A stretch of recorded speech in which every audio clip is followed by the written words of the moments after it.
ಅಬಕಾರಿ ಸಚಿವ ಆರ್.ಬಿ. ತಿಮ್ಮಾಪುರ ಅವರಿಗೆ ಟೆನ್ಷನ್ ಶುರುವಾಗ್ಬಿಟ್ಟಿದೆ. ನಿಜಕ್ಕೂ ಕೂಡ ಅವ್ರ ಮೇಲೆ ಬಂದಿರುವಂತಹ ಒಂದು ಆರೋಪ ಏನಿದೆ ಅದರಿಂದ ಅವರ ಸ್ಥಾನ ಕಳೆದುಕೊಳ್ತಾರಾ ಎನ್ನುವಂತಹ ಟೆನ್ಷನ್ ಅವರಿಗೆ ಕಾಡ್ತಾ ಇದೆ. ಹಾಗಾದ್ರೆ ರಾಜೀನಾಮೆಯನ್ನು ನೀಡ್ತಾರಾ ಅಬಕಾರಿ ಮಂತ್ರಿ?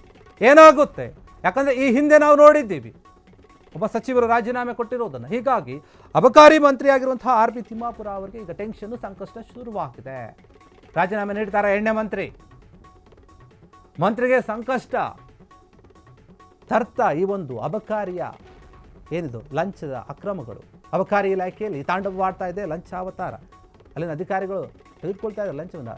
ರಾಜ್ಯಾದ್ಯಂತ ಸಂಚಲನವನ್ನು ಸೃಷ್ಟಿ ಮಾಡ್ತಾ ಇದೆ ಅಬಕಾರಿ ಇಲಾಖೆ ಈ ಒಂದು ಲಂಚಾವತಾರದ ವಿಚಾರಗಳು. ಬಾರ್ ಲೈಸೆನ್ಸ್ ವಿಚಾರದಲ್ಲಿ ಸಚಿವ ಲಂಚವನ್ನು ಪಡೆದಿದ್ದಾರೆ ಎನ್ನುವಂತಹ ಆರೋಪ. CL 7 ಪರವಾನಗಿ ಪಡೆಯೋಕೆ ಕೋಟಿ ಲಕ್ಷ ರೂಪಾಯಿ ಬೇಕಾಗಿದೆ.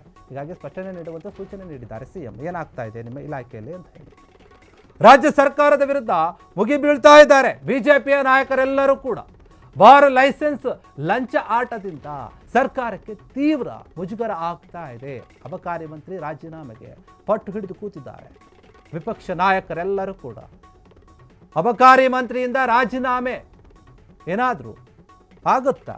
CM ಸಿದ್ದರಾಮಯ್ಯ ಏನಾದರೂ ಕ್ರಮವನ್ನು ತೆಗೆದುಕೊಳ್ತಾರೆ? ಈ ಹಿಂದೆ ವಾಲ್ಮೀಕಿ ನಿಗಮದ ಹಗರಣದಲ್ಲಿ ಬಿ ನಾಗೇಂದ್ರ ರಾಜೀನಾಮೆಯನ್ನು ಕೊಟ್ಟಿದ್ರು, ಇಡೀ ತನಿಖೆಯನ್ನು ಎದುರಿಸಿದ್ರು, ಜೈಲಿಗೆ ಕೂಡ ಹೋಗಿ ಬಂದರು. ಈಗ ಆರ್.ಬಿ. ತಿಮ್ಮಾಪುರ ಅವರ ಸರದಿ.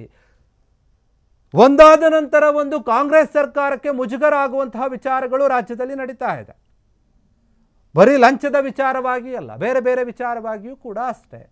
ಒಂದು ರೀತಿಯಲ್ಲಿ ವಿಪಕ್ಷಗಳಿಗೆ ಕೆಲವೊಂದು ಘಟನೆಗಳು ಅಸ್ತ್ರವಾಗಿ ಬದಲಾಗ್ತಾ ಇದೆ.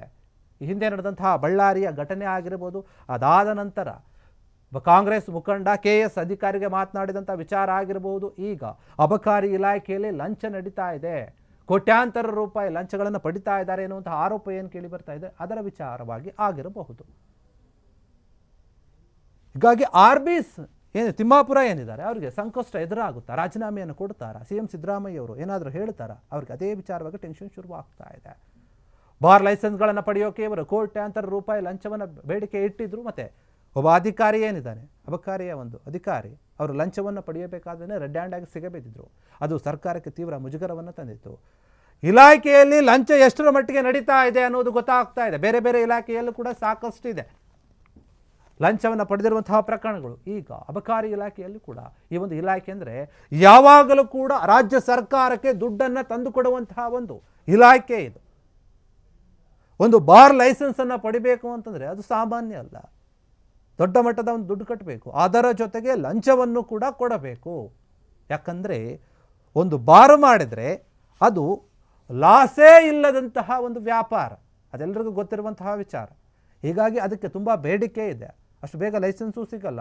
ಒಂದು ವೇಳೆ ಸಿಗಬೇಕಂದ್ರೆ ನಾವು ದುಡ್ಡು ಕೊಡಬೇಕು, ಲಂಚವನ್ನು ಕೊಡಬೇಕು, ದೊಡ್ಡ ಮಟ್ಟದ ಬೇಡಿಕೆಯನ್ನು ಇಡ್ತಾರೆ. ಹೀಗಾಗಿ ಈಗ ಅಬಕಾರಿ ಮಂತ್ರಿಗೆ ಸಂಕಷ್ಟ ಶುರುವಾಗಿದೆ. ಈ ಅಬಕಾರಿ ಅಧಿಕಾರಿಗಳು ಮಾಡಿದಂತಹ ಕೆಲಸ ಏನಿದೆ ಕರಪ್ಷನ್, ಆ ವಿಚಾರವಾಗಿ ಇವರ ತಲೆದಂಡ ಆಗುತ್ತಾ? ಬಿ ನಾಗೇಂದ್ರಗೆ ಬಂದಂತಹ ಗತಿ ಆರ್.ಬಿ. ತಿಮ್ಮಾಪುರ ಅವ್ರಿಗೂ ಕೂಡ ಬರುತ್ತಾ? ಅಬಕಾರಿ ಇಲಾಖೆಯಲ್ಲಿ ಏನು ಲಂಚ ತಾಂಡವವಾಡ್ತಾ ಇದೆ, ಈ ಲಂಚದ ಒಂದು ವಿಚಾರಗಳವಾಗಿ ಆರ್.ಬಿ. ತಿಮ್ಮಾಪುರ ಅವ್ರಿಗೂ ಕೂಡ ಮುಖಭಂಗ ಆಗಿದೆ, ಸರ್ಕಾರಕ್ಕೂ ಕೂಡ ಆಗ್ತಾ ಇದೆ. ಈ ವಿಚಾರವಾಗಿ ಸರ್ಕಾರ ಸಿದ್ದರಾಮಯ್ಯ ಅವರು ಏನಾದರೂ ನಿರ್ಧಾರವನ್ನು ತೆಗೆದುಕೊಳ್ಳಲೇಬೇಕು. ಇಲ್ಲ ಅಂತಂದರೆ ವಿಪಕ್ಷದವರು ಈ ಒಂದು ವಿಚಾರವಾಗಿ ಕೂಡ ಹೋರಾಟವನ್ನು ಮಾಡ್ತಾರೆ. ಈಗಾಗಲೇ ದೊಡ್ಡ ಮಟ್ಟದಲ್ಲಿ ಆರೋಪಗಳನ್ನು ಮಾಡ್ತಾ ಇದ್ದಾರೆ. ಬೇರೆ ಬೇರೆ ವಿಚಾರಗಳ ಜೊತೆಗೆ ಈ ಒಂದು ವಿಚಾರವನ್ನು ಕೂಡ ಅವರ ಲಿಸ್ಟ್ಗೆ ಸೇರಿಸ್ಕೊಳ್ತಾರೆ ಬಿಜೆಪಿಯವರು.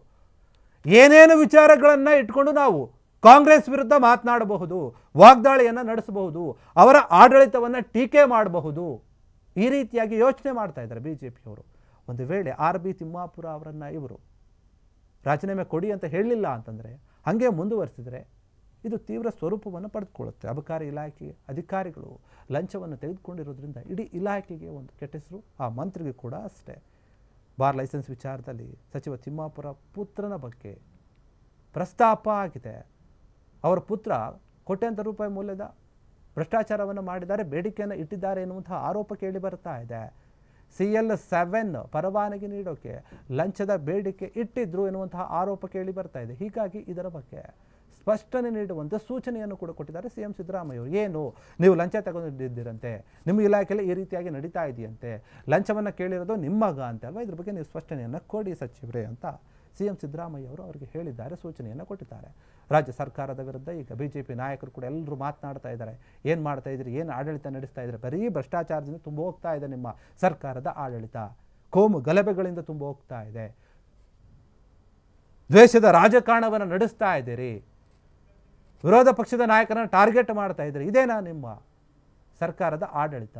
ಅಭಿವೃದ್ಧಿ ಕೆಲಸದ ಕಡೆ ಗಮನ ಕೊಡ್ತಾ ಇಲ್ಲ, ಜನರ ಬಗ್ಗೆ ಯೋಚನೆ ಮಾಡ್ತಾ ಇಲ್ಲ, ಬರೀ ನಿಮ್ಮ ಲಾಭಕ್ಕೋಸ್ಕರ, ನಿಮ್ಮ ಕುರ್ಚಿಯ ಗುದ್ದಾಟಕ್ಕೋಸ್ಕರ ಇಲಾಖೆಗಳಿಗೆ ಏನು ಟಾರ್ಗೆಟ್ ಕೊಟ್ಟಿದ್ದೀರಿ ಅದನ್ನು ಮಾಡಬೇಕಲ್ಲ, ಅದಕ್ಕೋಸ್ಕರ ನೀವು ಈ ರೀತಿಯಾಗಿ ನಡ್ಕೊಳ್ತಾ ಇದ್ದೀರಲ್ಲ, ಅದು ಸರಿಯಲ್ಲ ಅಂತ ಹೇಳಿ BJPಯ ನಾಯಕರು ಮಾತನಾಡ್ತಾ ಇದ್ದಾರೆ. ಇದೇ ಒಂದು ವಿಚಾರವಾಗಿ ಅಬಕಾರಿ ಮಂತ್ರಿಯಿಂದ ರಾಜೀನಾಮೆ ಪಡಿತಾರಾ CM ಸಿದ್ದರಾಮಯ್ಯ ಅವರು? ಏನಾಗುತ್ತೆ? ನಾವು ಗಮನಿಸಿದ್ದೀವಿ ಈ ಹಿಂದೆ ವಾಲ್ಮೀಕಿ ನಿಗಮದ ಹಗರಣದಲ್ಲಿ ಅಕ್ರಮವಾಗಿ ಏನೋ ಒಂದು 100 ಕೋಟಿ ರೂಪಾಯಿ ಒಂದು ಅಕ್ರಮ ಆಗಿದೆ, ಅಥವಾ 180 ಕೋಟಿ ರೂಪಾಯಿ ಏನು ಅಕ್ರಮ ಆಗಿದೆ ಅಂತ ಬಂದಿತ್ತಲ್ಲ ಆರೋಪ, ಆ ಒಂದು ವಿಚಾರವಾಗಿ ನಾಗೇಂದ್ರ ಅವರ ತಲೆದಂಡ ಆಗಿತ್ತು. ಈಗಲೂ ಕೂಡ ಆ ಒಂದು ವಿಚಾರವಾಗಿ ಅವರು ವಿಚಾರಣೆ ಎದುರಿಸಬೇಕು ಅಂತ ಮನೆ ತಾನೇ ನೋಟಿಸ್ ಕೊಟ್ಟಿದ್ರು. ಹೀಗಾಗಿ ತಿಮ್ಮಾಪುರ ಅವ್ರಿಗೂ ಕೂಡ ಅದೇ ಗತಿ ಬರುತ್ತಾ, ಅವರು ಕೂಡ ನಾಗೇಂದ್ರ ಥರ ಆಗ್ತಾರಾ ಅನ್ನುವಂಥ ಒಂದು ಪ್ರಶ್ನೆ ಮೂಡ್ತಾ ಇದೆ.